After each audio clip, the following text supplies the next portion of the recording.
반갑습니다. 저는 메가스터디에서 생명과학을 강의하는 박지향입니다. 드디어 여러분들에게 27학년도 수능을 향한 커리큘럼을 선보이려고 합니다.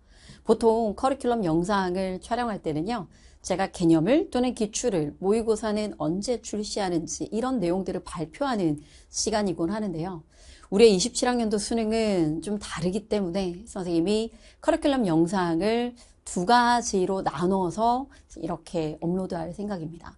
27학년도 수능은요, 우리에게 남아있는 마지막 생명과학의 단 한 번의 수능이기도 하고, 그리고 26학년도 수능을 바라보면서 난이도면이나 또는 그 내부에 있었던 문제들 채워진 것으로만 보더라도 좀 더 집중력 있게 치밀하게 준비해야 하는 시험이기에 선생님이 두 가지로 나뉘어서 하나씩 한번 다잡아 보려고요.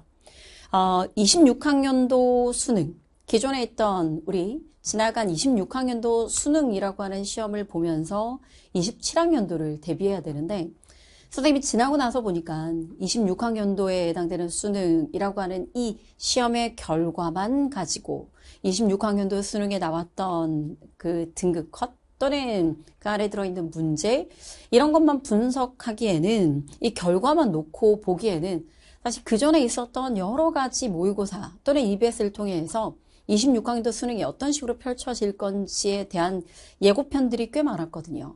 선생님이 그래서 준비한 이 커리큘럼 영상의 전반적인 흐름은 바로 복기입니다. 이 복기라고 하는 이 용어의 뜻은 바둑에서 쓰는 용어이긴 한데요. 이 바둑에서 쓰는 복기란 한 판을 다 두고 난 후 처음부터 다시 같은 순서대로 돌을 놓아가면서 수순과 내용을 검토하는 과정을 복기라고 얘기를 해요.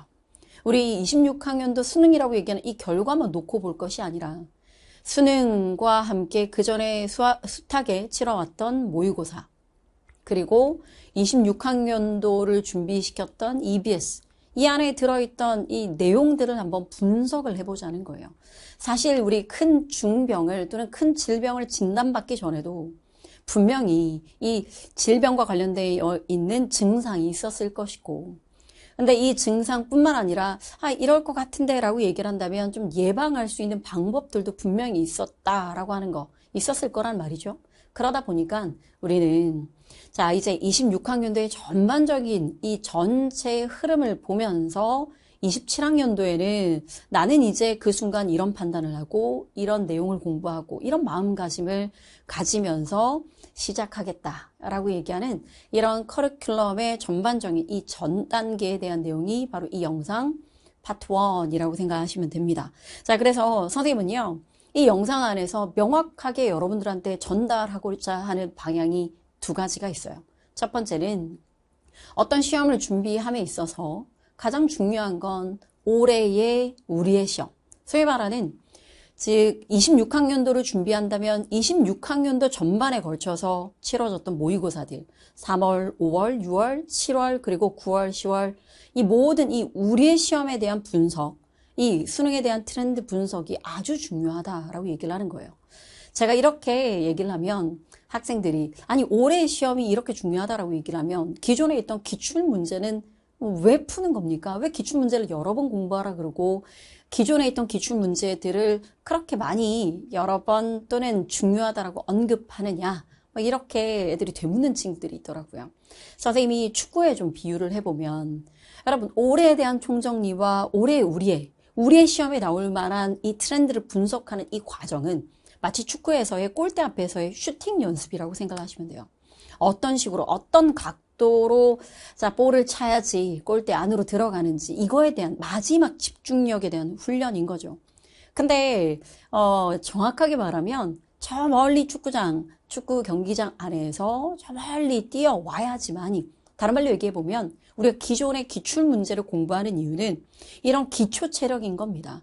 기존의 기출문제를 통해서 어떻게 이런 문제가 출제되고 어떤 식으로 출제됐을 때 이렇게 문제를 풀어내고 기초 체력이 갖춰져야 저 멀리 있는 축구장에서 골대 앞까지 올 수 있다라고 생각을 하고요.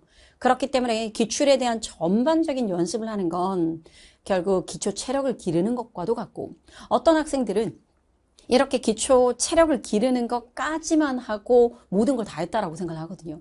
그러다 보니까 매번 골문 앞에서 다 왔는데 힘이 빠져서 이렇게 결국 골대 안에 골을 넣지 못하는 그런 상황이라든지 아니면 다른 데로 공을 찬다던가 이런 마지막 집중력이 부족한 경우가 있어요.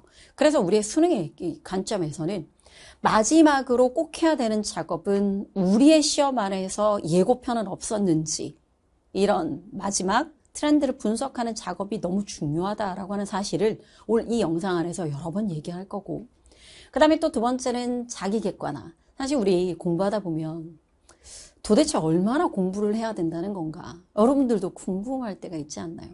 선생님도 진짜 학생을 정말 많은 유형을 만나다 보니까 학생들의 공부에 대한 역치값, 그러니까 다른 말로 얘기해보면 난 이 정도면 공부를 많이 한 거 아닌가 라고 하는 이 반응이 나타나는 이와 같은 이 역치값이 서로 진짜 너무 다르다라고 하는 걸 느낄 때가 있어요.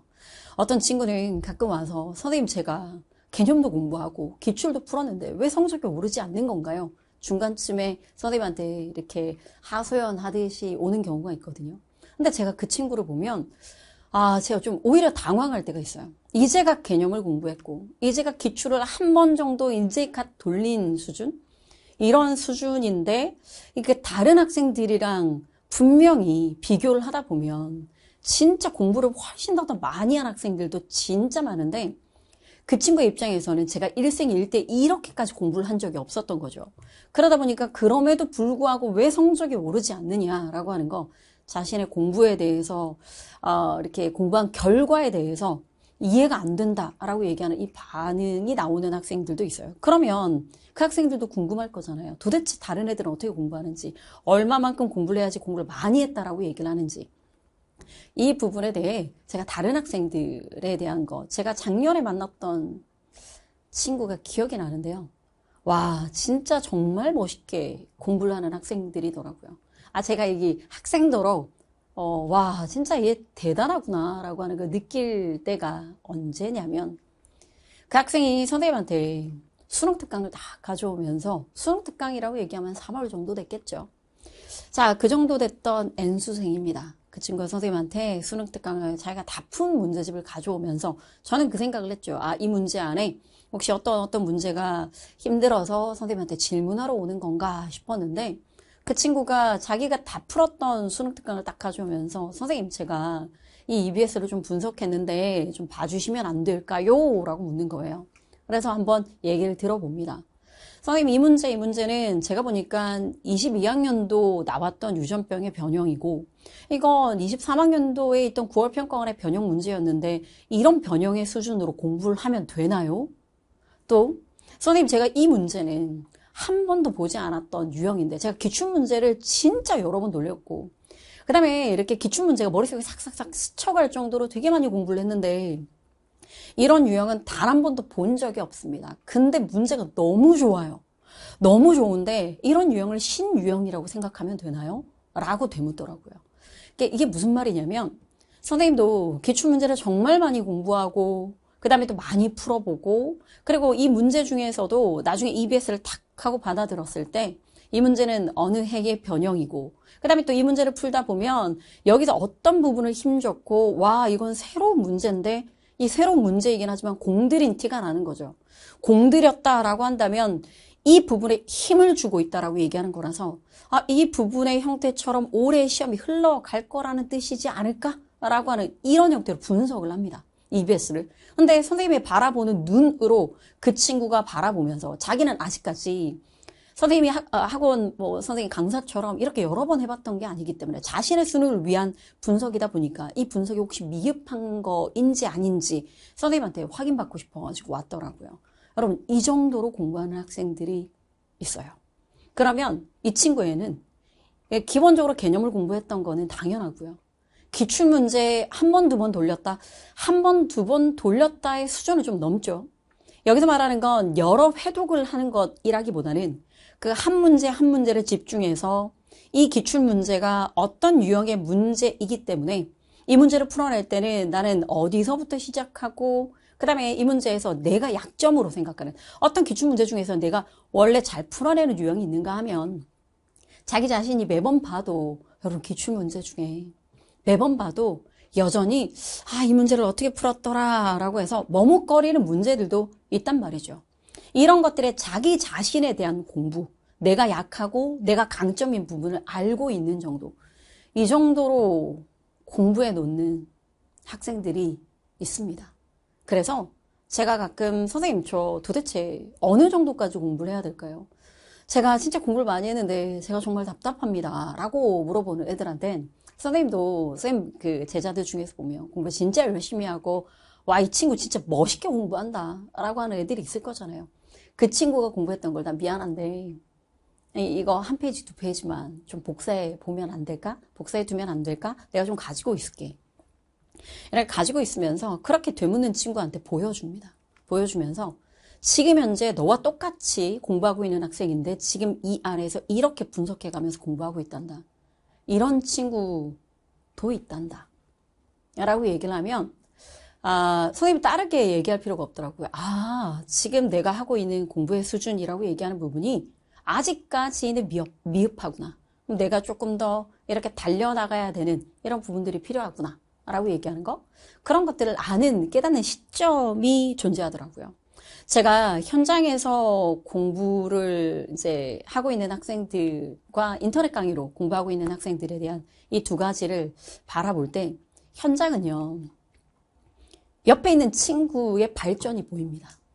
옆에서 공부하고 있고 이 학생의 발전이 보인다는 얘기는 이 문제 풀어낼 때, 그 다음에 뭐 시험의 채점의 결과도 있지만 문제를 풀어내고 그 다음에 분명히 제가 지금 저 문제집을 풀고 있었는데 좀 시간이 지나서 1, 2주밖에 안 됐는데 또 다른 문제집을 보고 있다라고 얘기하는 건 또 다른 이 책 하나를 또 끝냈다라고 얘기를 하는 거죠.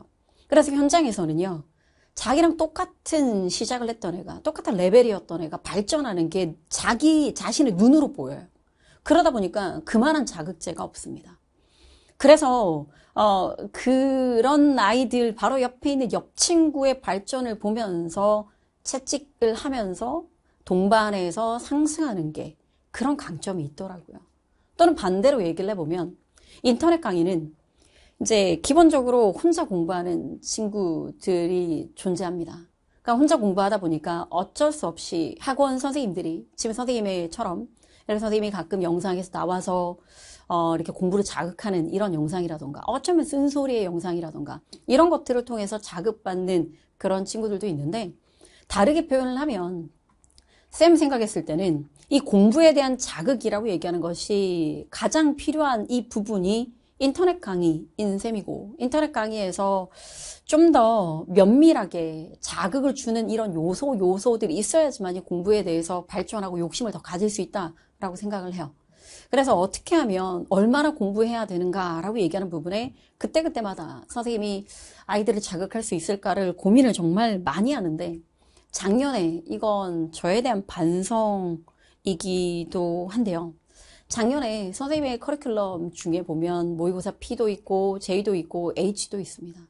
어떤 친구가 선생님 모의고사 P라고 하는 이 시험만 가지고도, 모의고사만 가지고도 어렵다고 이런저런 곳에 글을 써놓은 걸 봤어요.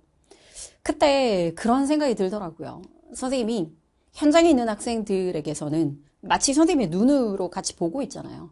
내 눈으로 보고 있고, 그리고 매주마다 이 친구는 여기 앉아 있음을 당하고 있는 거죠. 그 친구에게 내가 설득을 하는 겁니다. 올해 시험이 이런 이유로 어려울 것 같고, 올해 이런 시험이 분명히 이 내용이 분명히 어려울 수 있는데 아직 안 나온 것 같으니까 계속 연습하자. 어쩌면 설득을 당하고 있는 건데, 인터넷 강의로는 제가 아무리 이렇게 영상을 통해서 얘기를 해도 이거의 주체가 여러분들이에요. 이 영상에 해당되는 것을 클릭을 하고 난 다음에 그 영상을 보고 그걸 주체적으로 받아들이는 주체가 여러분들이다 보니까 현장에 있는 애들은 그들의 주체는 아니죠. 자기는 앉아 있었을 뿐인데 내가 계속 설득을 시키고 있는 거잖아요. 설득을 당하고 있는 거죠. 앉아 있었을 뿐인데 계속적으로 설득을 당하는. 반면에 인터넷 강의로 있는 아이들은 자기가 클릭을 해야 되고, 그 다음에 그 강의에 해당되는 그 내용에 해당돼서 선생님이 이게 나올 것 같다라고 얘기하는 이 부분을 주체적으로 받아들여야지만이 함께 가는 겁니다. 근데 작년에 선생님이 시즌 P에 대한 결과, 저는 26학년도 시험이 어려울 것 같다고 이 영상 바로 직전에 있었던 출제 포인트에서도 얘기했죠. 비유전이 남다를 것 같다. 이렇게 6월하고 9월에 이런 수준일 수가 없다. 그러니까 궁금하잖아요. 선생님 뒤에서도 얘기를 한번 할 건데요. 왜 선생님은 그렇게 어려울 거라고 예상을 했나요? 여러분 작년에 수능 완성에 기억 남는 문제, 그러니까 수능에 나오고 보니까 그러고 보니 여러분들한테 하는 얘기입니다. 수능 완성의 90페이지에 있었던 8번의 문제의 혈액형 문제가요. 물론 혈액형 단독의 문제가 아니에요. 그 유전 문제랑 혈액형이 같이 섞여져 있던 문제입니다. 근데 혈액형을 묻고 있는 방식의 표현의 방식이 달라요. 옛날 같았으면 그렇게 그냥 가장 보편적으로 묻던 방식으로 혈액형에 해당되는 걸 물었는데 작년에 있던 수능 완성의 90페이지 8번의 문제는 응집수 베타를 가지고 있는 사람과 응집수 알파를 가지고 있는 사람이 누가 누구보다 많다. 구성원 5명 주면서 이 안에 A형하고 B형하고 O형하고 이렇게 응집수에 해당되는 애들의 숫자를 보여주면서 혈액형에 대한 묻고 있는 방식이 다릅니다. 선생님 이럴 때 무슨 얘기를 하냐면요. 기존에 여러분 그 EBS의 흐름을 쫙 보게 되면 비유전 파트에서도 그냥 여러분 흘러가고 있는 대로 매번 나오던 형태의 문제로가 아니라 갑자기 문제에서 표현의 방식이 달라진다던가 묻고 있는 방식이 달라진다던가 난이도가 올라간다던가 이런 게 보이는 부분이 비유전이었어요. 비유전. 근데 6월하고 9월에 그렇게 안 내고 있는 거예요. 아니 분명히 저렇게 낼 수 있는 사람들인데 내고 있지 않더라는 거죠. 이 영상은 그 수능 직전에도 했던 얘기입니다. 근육 문제도 마찬가지예요. 수능 완성의 133페이지에 있었던 문제가 있는데요. 그 근육 문제는 여러분 단순하게 숫자가 둥둥 떠올라서 요거 숫자 하나 집어넣어보고 0.7 넣어보고 그 다음에 1.6이겠지 1.0이겠지 이런 여러분 간단한 형태로 집어넣을 수 있는 문제가 아니었고요. 반드시 그 안에 식을 세워서 깔끔하게 풀어내야지만이 풀리는 그 시간 안에 빨리 풀리는 그런 문제들이 들어있었거든요. 이미 그렇게 출제할 줄 안다라고 하는 거예요. 근데도 우리의 6월하고 9월에는 그렇게 나오지 않았잖아요. 분명히 지금 생명과학을 준비하는 애들의 실력이 좋다는 걸 알고 있을 건데 저렇게 시험 문제를 내고 있다라고 얘기하는 부분에서 우리 좀 준비해야 될 것 같다. 그래서 선생님 모의고사 전반이 하반기 이후로 선생님의 그 커리큘럼의 하반기 이후로는 사실은 올해 트렌드를 많이 담고 있었기 때문에 킬더킬이라던가 아니면 모의고사 J나 H는 훨씬 더 어려웠습니다. 그랬던 시험이라 모의고사 P 수준부터 어렵다라고 하는 학생들이 존재하는 곳에 제가 무슨 얘기를 얼마만큼 어떻게 해야 될지를 잘 모르겠더라고요. 반드시 해야 될 것 같은데 그래서 마지막에 선생님이 수능 직전에 출제 포인트 얘기하며 나지막하게 조금 더 어렵게 준비하자라고 얘기했던 것도 있었던 것 같고요. 그래서 지금 오늘 선생님이 이 영상 안에는 그 뒤쪽으로 얼마만큼 어떤 시기에 지금 이 시험 우리 불수능이라고 불려지는 26학년도 수능도 그 수능 끝나자마자 시험 잘 쳤다고 전화 오는 친구 쌤 DM으로 감사하다고 연락 오는 학생 쌤 문자로 저한테 이것저것 얘기해주는 학생들도 많았죠. 그래서 그런 그 학생들이 어떻게 공부했는지 어떻게 공부했길래 이런 결과가 나오게 됐는지 그리고 공부를 얼마나 빡빡하게 해야 되는지 뒤에서 같이 한번 얘기를 할 거고요. 제가 이 영상을 준비하면서도 고민을 좀 많이 했거든요. 왜냐하면 26학년도 수능은 진짜 공부를 열심히 해도 사실 140, 150을 해도 100만큼 발휘될까 말까 한 그런 시험이긴 했습니다. 제가 이제 26강에도 수능에 대한 이런 거에 대한 분노를 덜 하려고 계속 노력 중이긴 한데요. 우리 수능이라는 시험은 생명과학 원이라고 하는 그 본질적인 내용에 대해서 평가받아야 된다고 생각을 하거든요. 근데 학생들마다 기질이 좀 다른 친구들이 있어요.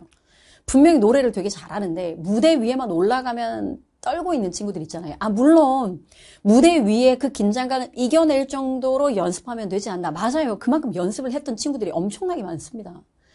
솔직히 여러분 자신의 수능을 위해서 얼마나 많은 공부와 노력을 하는 애들이 진짜 많은지 몰라요. 선생님 주변엔 그랬습니다.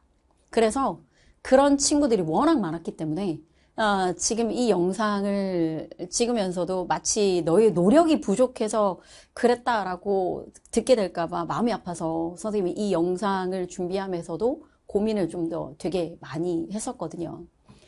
그래서 선생님이 지금 뒤에서 이어지는 많은 얘기들은 대부분 성공적으로 이 부분을 끌어갔던 아이들이 일반적으로 이 정도까지 공부했다라고 하는 걸 통해 이 영상을 이 두 가지 우리의 트렌드가 얼마나 중요한지도 알아야 되고 또 두 번째는 자신의 공부에 대한 정도 이 자신의 공부에 대한 정도를 요만큼 하고 결과값을 바라는 것이 아니라 저 정도까지 한 학생들이 있는 거구나. 그럼 나는 지금 이 내용에 해당되는 건 정말 빡빡하게 준비해야 되겠다 라고 얘기하는 이 두 가지가 머릿속에 새겨지기를 바라면서 영상을 촬영하도록 할 생각입니다. 선생님이 방금 스쳐가듯이 한 얘기가 있는데요. 이제 수능이 끝나고 이 영상을 보고 있는 어쩌면 내년에 수능을 다시 해야 되나 말아야 되나 고민하는 학생들도 분명히 있을 거잖아요. 선생님이 진짜 아꼈던 애가 있었거든요. 한둘이 아니죠. 그런 친구들 중에 보면 수능 끝나자마자 연락 오는 학생들도 있는데 분명히 연락이 와야 되는데 연락이 안 오는 학생들이 있더라고요. 그 중에 한 명이 기억에 남는데 쌤이 기다리는데 수능 한 다음 정도까지 기다렸는데 연락이 없길래 정말 미치는 줄 알았습니다. 쌤도 1년을 함께 했던 나의 작품이잖아요, 여러분들이. 그러다 보니까 얼마나 곱게 그 다음에 얼마나 성공적으로 마무리를 하길 바라겠어요. 그래서 내내 기다리다가 도저히 못 참고 제가 문자를 보냈죠. 그 친구가 마지막에 선생님한테 편지를 쓰면서 전화번호도 남겨져 있어가지고 그 학생한테 보고 싶다 누구누구야 라고 이렇게 문자를 보냈는데 답이 바로 오진 않았어요. 그때 속이 타들어가는 것 같았습니다. 한참 있다가 며칠 지나서 선생님한테 연락이 왔는데 그 친구가 이러더라고. 선생님 이렇게 모든 불행이 다 겹쳤을 때 저는 어떻게 살아야 되나요? 이렇게 얘기를 하는 거예요. 선생님이 수업 시간에 1년의 커리를 쭉 한번 하다 보면 매번 이런 얘기를 하지는 않고요. 나도 모르게 터져나올 때가 있거든요. 선생님의 험난하게 살아왔던 내 인생에서 험난하게 살아오면서 이런 것들이 있더라 저런 것들이 있더라 가끔 어쩔 때는 터져나올 때가 좀 있습니다. 그런 얘기를 계속 많이 들었으니까 그 친구가 저한테 물어보는 거예요. 선생님도 선생님한테 선생님 왜 멘탈이 이렇게 강해요? 라고 얘기했을 때 태어날 때부터 얘들아 강력한 멘탈로 무장되진 않았을 거 아니야.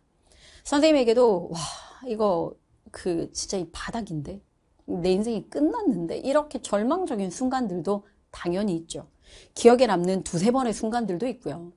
근데 그런 걸 겪으면서 난 지금 이게 바닥이고 끝났다라고 생각하는 그 순간 결국 시간이 좀 더 지나서 좀 알게 되고 깨달았던 건 그 순간에 여러분 어떤 프로젝트의 결과값이 있을 거잖아요. 그 결과값이 엉망이 됐을 때 이게 내 인생이 끝났다라고 생각을 좀 보통 하게 되기 마련이잖아. 아니면은 또 바닥이다 이런 극단적인 표현을 쓰게 되는 거잖아. 근데 알고 보니 내 인생의 방향을 결정하고 내 인생의 그 결을 결정하는 게 그 결과가 아니라 그 프로젝트를 해나갔던 그 과정이었다는 걸 몇 번 깨달았던 순간들이 있습니다. 결과가 좋으면 너무 좋겠지만 매번 좋을 수는 없잖아요. 그러다 보니까 결과값이 그렇게 좋지 않아도 내 그 과정 안에서 얼마나 내가 스스로 그 안에서 발전을 했느냐에 따라서 내가 인생에 대한 자신감도 생기고 그 다음에 이건 내 꼭 길인 것 같아. 나의 길이 확실해 라고 얘기하는 이렇게 이 결과값이 나를 모질게 만들어도 그래도 하고 싶은데 어떡해. 그래서 이런 내가 이 일에 대해서 얼마나 간절한지도 한 번 더 느끼게 되고 이렇게 되면서 여러분 소위 말하는 툭 하고 떨어질 수는 있습니다. 누구나 다 툭툭 떨어질 수 있는데 그걸 빨리 툭툭 털고 일어나는 회복력이라고 얘기하잖아요. 근데 그게 진짜 중요하다라고 하는 걸 선생님도 내 인생을 살면서 한 두세 번 경험하게 됐던 것 같아요. 그래서 그런 선생님의 얘기를 수업 시간에 몇 번 하다 보니까 그 친구가 선생님 수능뿐만 아니라 이런 이것저것 이런저런 불행이 이렇게 왕하고 저한테 다가왔는데 갑자기 선생님이 생각이 나더라는 거야. 나보다도 훨씬 험난한 삶을 살았던 게 박지영 선생님이니까 선생님은 어떻게 해서 이걸 이겨냈을까? 궁금해서 전화했어요. 이렇게 얘기를 하더라고요. 그래서 내가 뭐라 그랬냐면, 누구누구야. 내가 널 왜 좋아하는 줄 아냐. 내가 왜 널 아끼고 널 좋아했냐면, 단순해서 좋아했다. 단순해서 내가 널 아꼈다. 왜냐면 그 친구야. 진짜 잘했거든요. 근데 매번 여러분, 수능 준비하는 과정 중에 맨날 잘해요? 아니에요, 여러분. 시험이 얼마나 많은데요. 잘했다 싶은데 툭 하고 점수가 말도 안 되게 떨어졌을 때도 있고요. 그래서 얼굴이 홀쭉해질 정도로 마음고생을 한 게 보여요. 근데 한 일주일만 지나서 다시 헤헤거리면서 또 공부하고 있는 거죠. 또 이렇게 얼굴이 툭 하고 떨어질 정도로 여러분 마음상에 있는 것이 보이고 또 단순하게 다시 공부하고. 여러분 공부를 하다 보면, 공부를 오랫동안 하고 공부에 내가 몰입을 하다 보면 어떤 순간들이 있냐면, 소위 말하는, 이거 뭐라 그럴까요? 이게 다른 용어로 순화되어서 표현하려고 하니까 쉽지 않은데, 이렇게 쪽팔린 순간들이 꽤 있습니다. 다른 말로 얘기해보면, 부끄러운 순간들이 있더라는 거예요. 내가, 이건 진짜 자신 있어. 내가 진짜 이번에 진짜 공부를 많이 했고, 그 부모님이든, 선생님이든, 저 이거 완벽하게 준비했어요. 나 스스로도 그런 거 느낄 때가 있잖아. 근데 결과가 그렇게 오나요? 그렇게 오지 않을 때가 더 많습니다. 나중에 사회에 나가도 부장님, 제가 이걸 완벽하게 준비했습니다. 라고 자신만만하게 얘기를 했는데 툭 하고 실패할 때도 있고요. 제가 사업을 시작해서 투자자에게 제가 이 프로젝트를 반드시 성공하겠습니다 했는데 그게 마음처럼 되지 않을 때가 있어요. 이렇게 여러분 뭔가를 열심히 준비했던 프로젝트인데 계속적으로 마음처럼 되지 않을 때를 여러 번 경험한 사람들일수록 이게 다시 하는 회복력, 소위 말하는 엄청난 사업가들 또는 우리가 알고 있는 몇몇 머릿속으로 쓱 하고 떠오르는 사람들이 그들이 실패하면서 겪었던 이 회복력을 통해서 뭔가 이루게 됐던 이런 것들에 대한 비하인드 스토리를 많이 듣게 되잖아요. 그러다 보니까 제가 그 친구한테도 내가 널 되게 아꼈던 것도 분명히 저거 마음이 힘들 텐데 하는데 일주일 있다가 툭툭 떨고 또 해야죠. 어떡하겠어요. 라고 얘기하는 이와 같은 단순함에서 나오는 회복력, 저는 이게 살면서 진짜 중요하다고 생각을 합니다. 그렇기 때문에 지금 이 영상을 보고 있는 26학년도 수능을 경험했던 학생들이라면 이제는 마음을 좀 약간 담담하게 가지면서 단순하게 이제 벌어진 일이고, 우리 지난 수능에서의 분명히 저 때 증상이 있었는데 내가 이 증상을 알고도 귀찮아서 대비를 못했구나. 분명히 이때 대비할 수 있었는데 아니면 이 증상이었는데 내가 몰랐구나 라고 하는 걸 우리 이 복귀의 과정을 통해서 알았으면 좋겠고, 또 두 번째는 제가 앞서 잠깐이나마 얘기를 했지만 인터넷 강의로 학생들한테 제가 어떻게 하면 설득을 시킬까, 이렇게 해야 되고 저렇게 해야 되고 강력하게 얘기를 할까, 되게 주저했던 부분들이 좀 있었습니다. 근데 이 영상은 내년에 대한 저의 다짐이기도 해요. 27학년도 수능을 위해서 진짜 말 그대로 독하게 시키겠습니다. 독하게. 여기서 말하는 독하게라고 하는 건 제가 지금 이 뒤로 얘기하는 이 정도는 공부해야 된다라고 얘기하는 이 바탕으로 그렇게 따라오라고, 그렇게 해야 된다고 계속적으로 엄청나게 독하게 밀어붙여 가면서 인터넷 강의로 사실은 얼마만큼이 전달될지 진짜 온전히 전달되기를 바라는데요. 이 전달됨이 선생님의 의도가 그대로 전달된 학생들에게는 여러분들의 의지를 다지면서 27학년도를 향해서 난 이런 마음가짐으로 커리큘럼을 소화해내겠다. 끝까지 완주하겠다. 이런 마음가짐이 생겼으면 하는 바람입니다. 자, 이제부터 선생님이랑 같이 26학년도 수능, 이 수능 분석도 해보고요. 그 과정도 한번 살펴보도록 할게요. 선생님이 여러분들한테 보여드리려고 하는 건 바로 작년에 있었던, 우리 올해 있었던이죠. 자, 전체적으로 26학년도에 있었던 모든 모의고사의 1등급 컷입니다. 3월하고 5월을 거쳐서 드디어 6월 평가원의 1등급 컷은 42점이에요. 이 42점이라고 얘기하는 점수가 상당히 낮은 점수입니다. 근데 그게 6월 평가원부터 시작됐다라고 얘기를 하는 거예요. 이번에 6월 평가원에 있었던 내용은 비유전이 어렵진 않았었고요. 근데 그 안에 핵심적인 것들이 있었죠. 흥분의 전도가 어려웠고, 그리고 흥분의 전도가 많은 아이들이 당황을 했어요. 예를 들어 고3만 당황한 게 아니라 엔수 아이들도 이런 유형은 선생님 제가 흥분의 전도는 진짜 잘 푼다고 자신했는데 6월 평가원에서 제가 흥분의 전도 때문에 이렇게 말릴 줄은 몰랐다. 흥분의 전도가 뒤흔들다 보니까 시간이 부족해서 맨 마지막 페이지를 가지 못했던, 시험지 운영을 제대로 하지 못했던 아이들이 나타났습니다. 자, 근데 6월 평가원뿐만 아니라 뒤로 이어서 7월 교육청 되면서 7월 교육청에서도 정답 1등급 컷은 42점이죠. 그럼 여전히 이 42점이라고 얘기하는 1등급 컷이 낮은 이 점수 컷이 나왔다라고 얘기하는 건 전반적으로 6월 평가원부터 시험의 어려움이 예고되었다라고 생각을 하시면 돼요. 근데 특히나 선생님 밑에 나와 있던 3등급 컷의 35점. 자, 여러분 이 35점을 바라봐야 되는, 34점을 바라봐야 되는 것 중에 하나가 여러분 우리의 전체 시험 안에 유전이 차지하고 있는 건 15점입니다.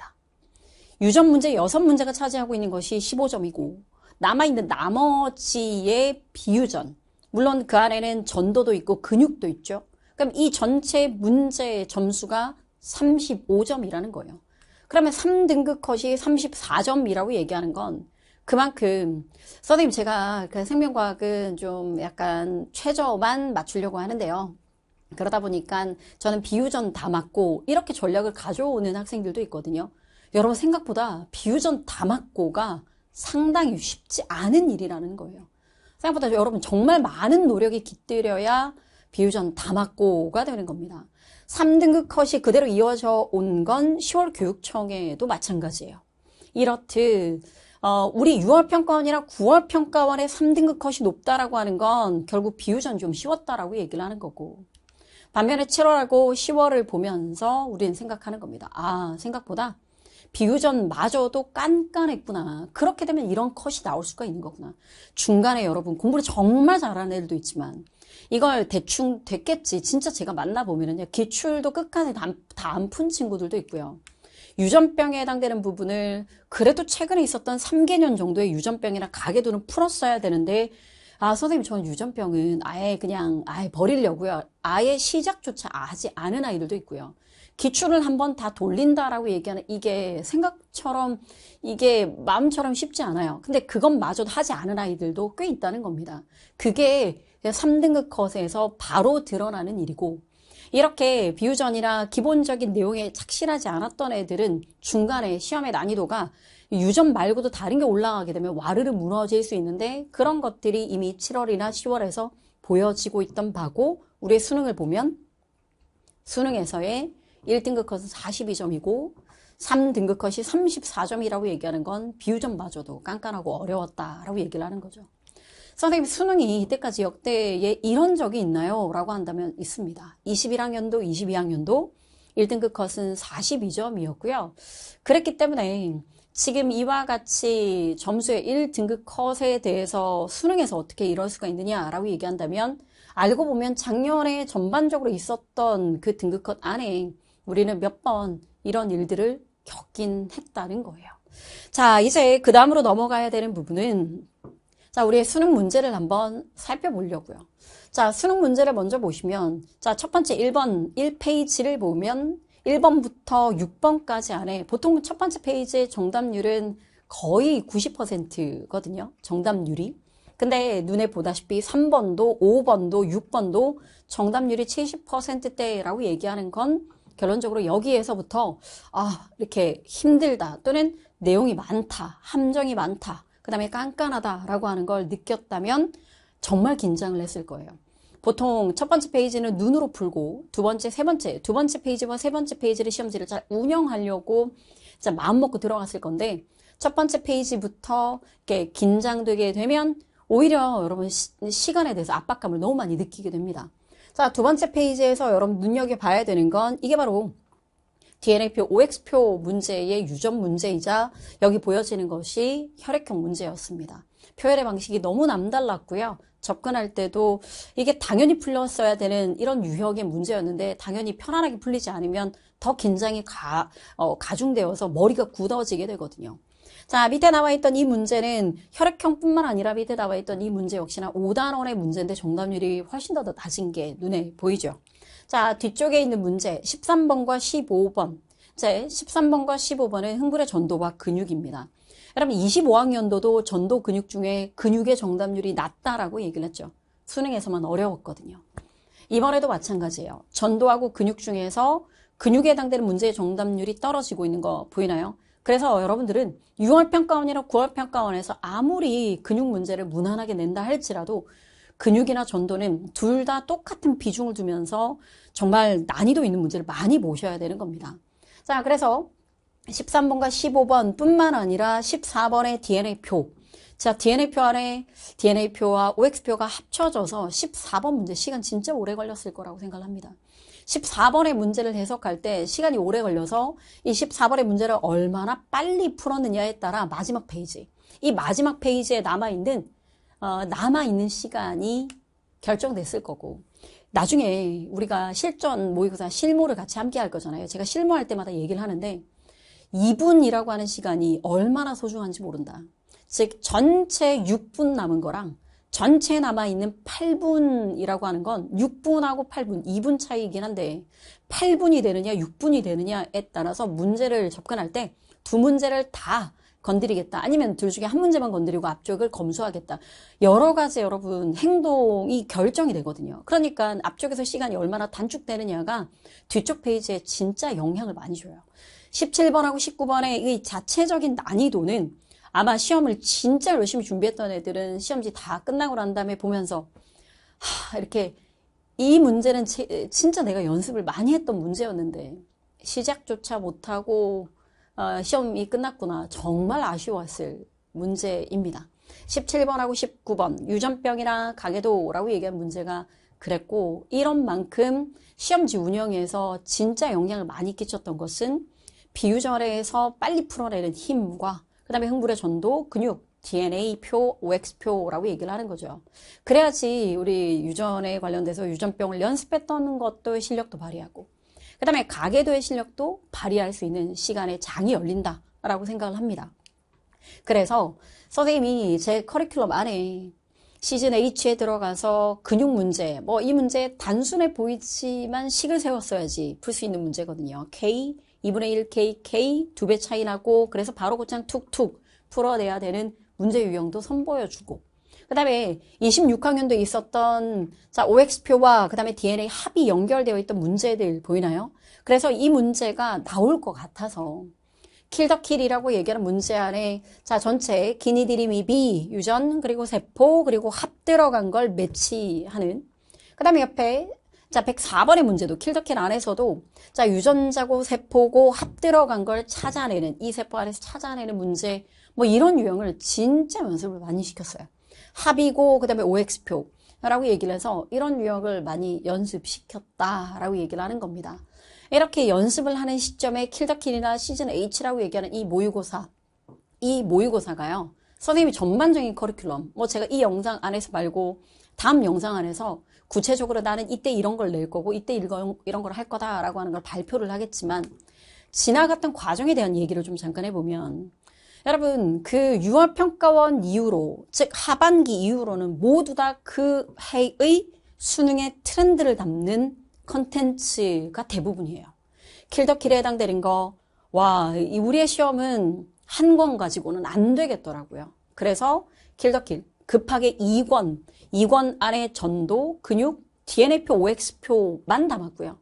그 2권 안에 DNA표, OX표에 모두 다 합이라고 하는 걸 진짜 많이 연습시켰던 거죠.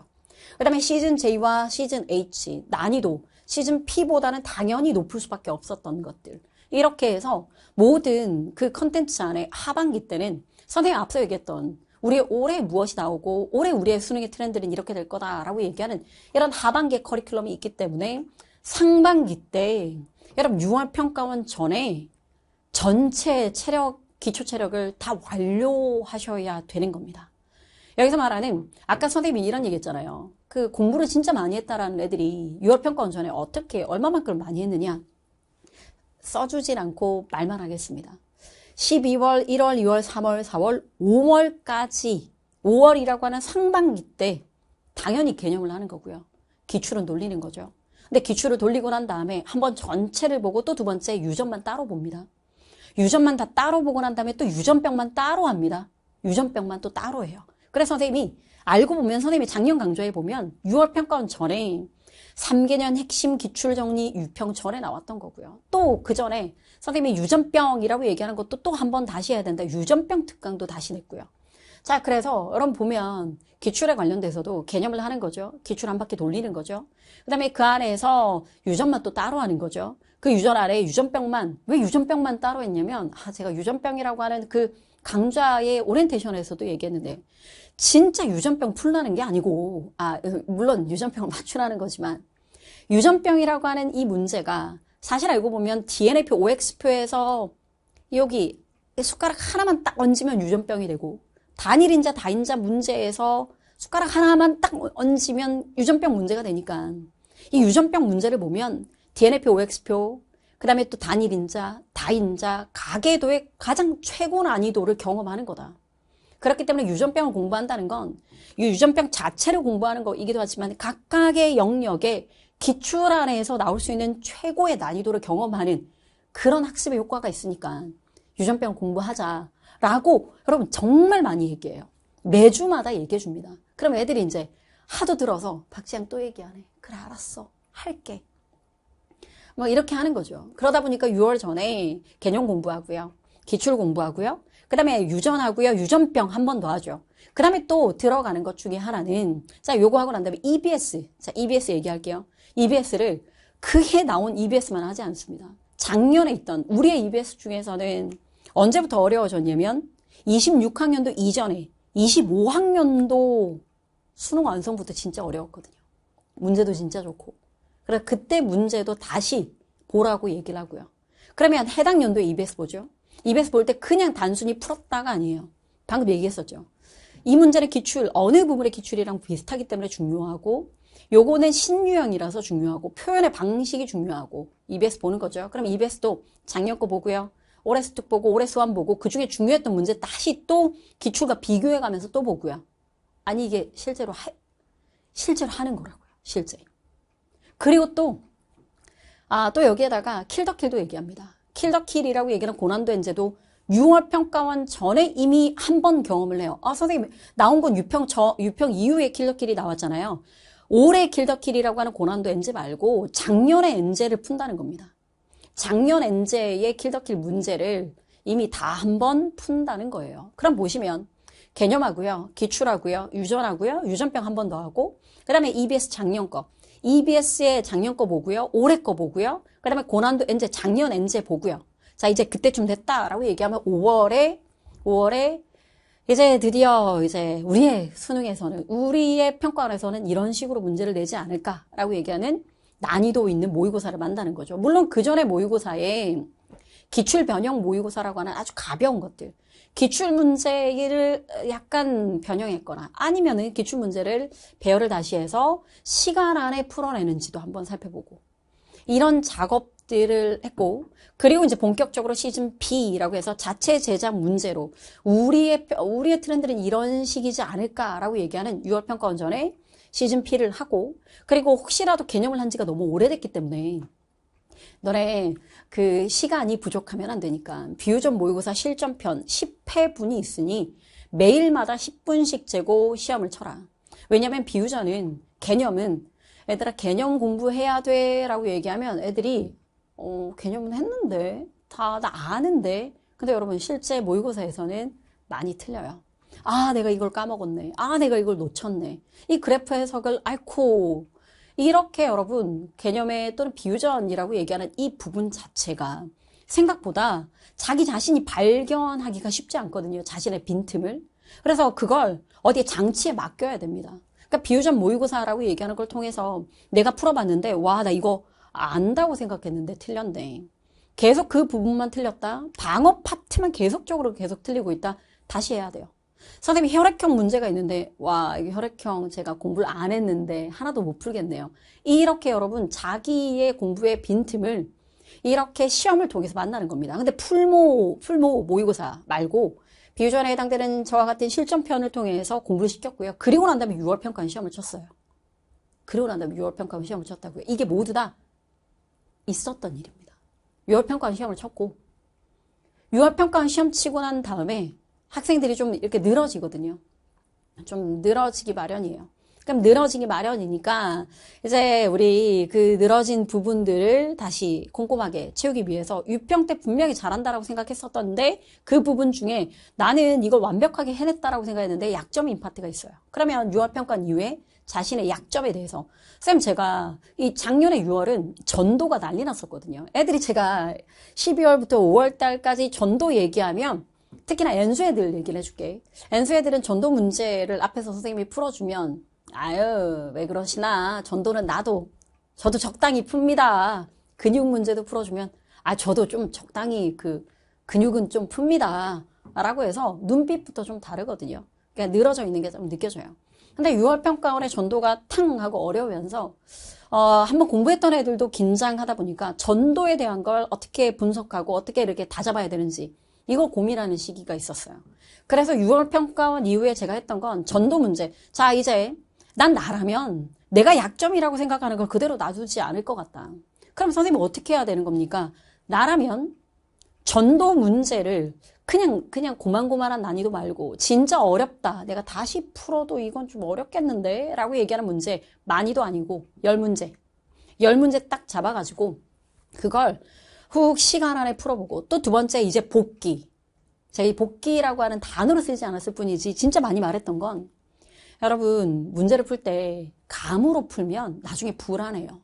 감으로 모든 걸 다 풀고 나면 후반부에 나 이거 내 실력으로 푸는 건지 느낌으로 푸는 건지 무서운데 이렇게 되는 거니까 그런 걸 방지하기 위해 지금 6월 평가 끝나고 난 이 시점에 뭘 해두자. 약점을 할 때 우리가 시간적인 여유가 있잖아요. 마음의 여유가 있으니까 이 흥분의 전도 문제를 한번 풀더라도 내가 감각적으로 문제를 탁 하고 풀고 난 다음에 그 다음에 해야 되는 행동은 자극을 근데 난 당연히 D1에서 줬다라고 얘기했는데 D2는 왜 안 됐지?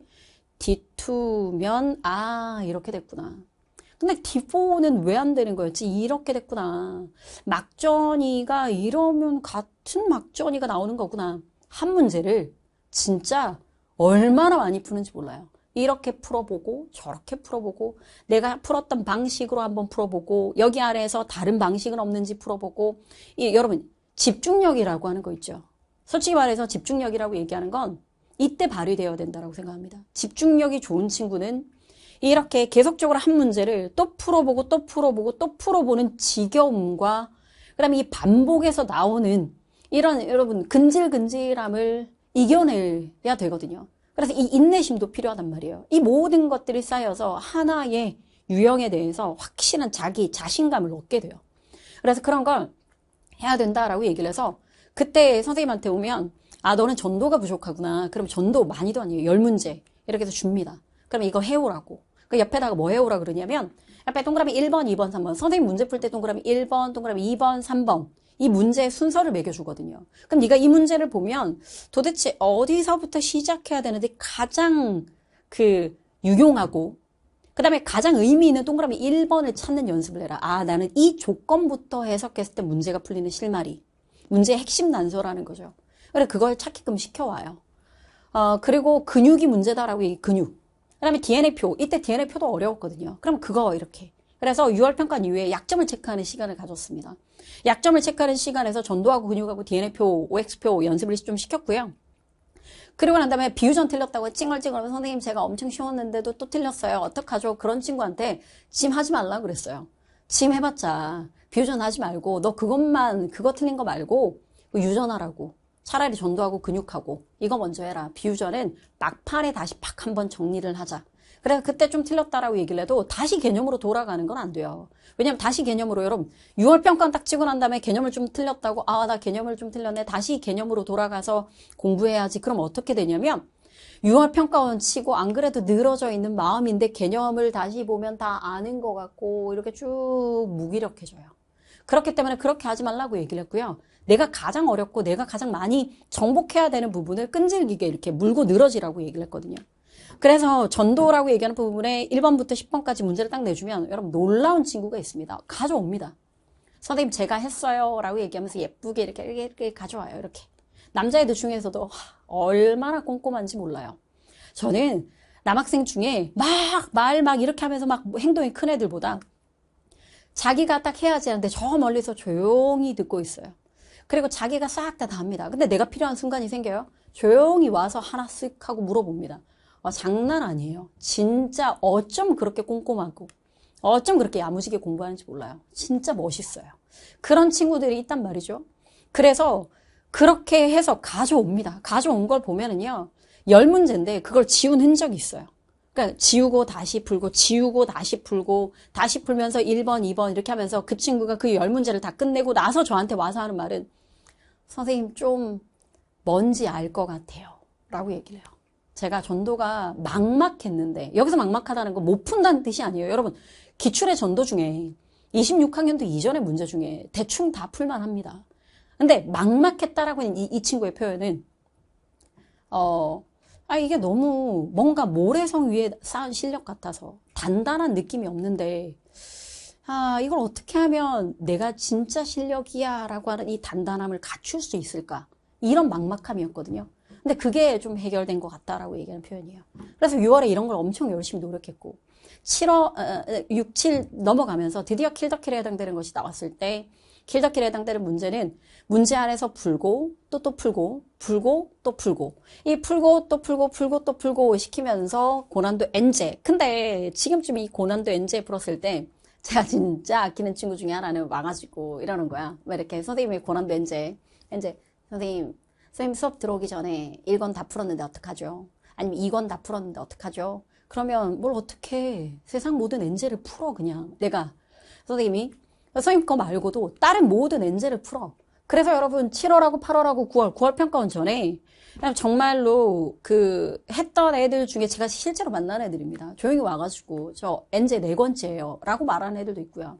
N제를 여러 번 곱씹어서 선생님의 N제를 2번째 본다라고 얘기하는 애들도 있고 이렇게 공부를 했어요. 그리고 난 다음에 9월 평가원 시험은 당연히 여러분 의미 있게 보죠. 의미 있게 보죠. 자, 9월 평가원 이유는 어떻게 해야 되느냐? 애들이 9월 평가원 이후로 이렇게 좀 갈립니다. 어떻게 갈리냐면 선생님, 그러니까 9월 평가원 이후가 선생님이 볼이 쏙 들어갈 정도로 상담하느라 미친 듯이 힘들었는데 왜냐면 9평 이후로 애들이 정말 다르거든요.